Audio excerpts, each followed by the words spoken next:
The Motiva Imagine insertion sleeve is a medical device that aids in the insertion of silicone breast implants.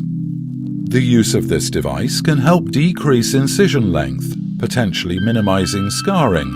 It also allows for the use of a no-touch technique, reducing contamination of the device, while at the same time reducing the time necessary to insert the implant.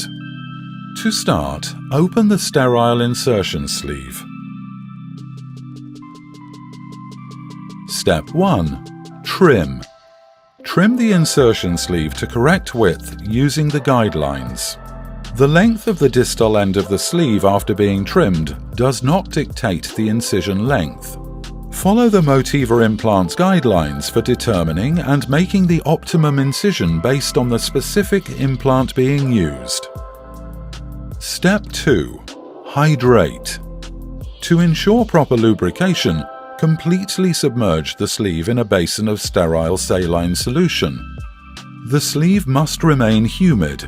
If allowed to dry, it might diminish lubricity. Step 3. Load.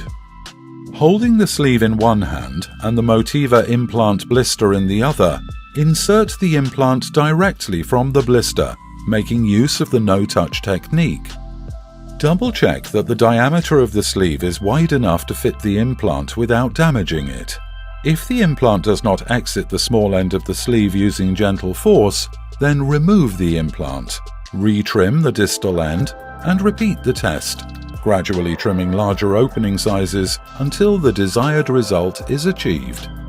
Once you make sure the diameter is cut to the correct width, verify positioning and orientation of the implant within the sleeve and advance the implant to approximately 1 cm from the distal end.